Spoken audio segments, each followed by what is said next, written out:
The money you have in your bank account, you don't own it.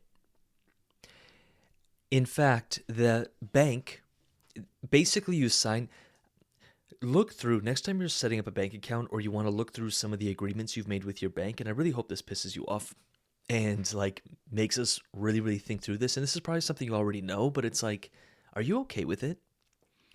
The bank doesn't have to pay you back. It owes you an IOU. So, but if that bank goes insolvent, if the bank goes bankrupt, you don't get your money, right? There's some insurance on it. I get that, FDIC, whatever.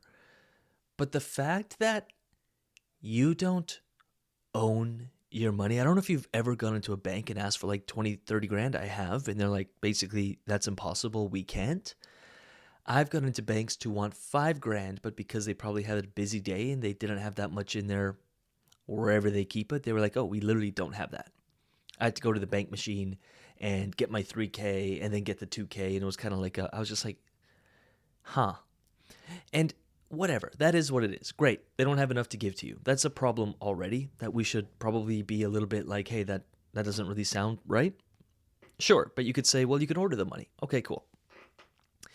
When you set up your bank account, you sign off. And I set up a bank account recently. This was a corporate, but it's the same for personal. That basically is like for any reason at all, we can shut your bank account down. We can move your assets, move your funds, etc., etc. Now, obviously, they make it seem like, if you're charged with some criminal something, and we can, whatever. But you're signing it off on anything. If they passed a law that you don't agree with, and you choose not to go along with it, hint, hint, wink, wink, they can shut your bank account down. If you're not going along with the narrative, they can shut your bank account down. That is a problem. That is why people build in DeFi. That's why crypto exists. That's why there's privacy coins. That's why the governments typically don't like crypto. Because people actually have control of their money. They are the bank. You and I are the bank. As liquidity providers, as investors in the DeFi space, we are the bank. We get paid the fees. And we have full custody and full control of our assets, of our bank account. I have full control of it. It's not signed off to any entity that can say, you know what, Lucas, you're not really going along with this. We're going to shut you down. We're taking it. Oh, you're on the run because, I don't know, I don't consider myself a criminal, but I'm definitely on that line. I don't agree with many things, so I don't follow it. And if one day they make it illegal or you're on the wrong side of that line and you're a good person, law-abiding citizen, but maybe there's a few things. I believe like in God's law and respecting other humans and, do unto others as you'd want done unto yourself. Like just these golden rules. That's God's law. I'm like, yes. Law of gravity, got it. But many man-made laws, humans are corrupt.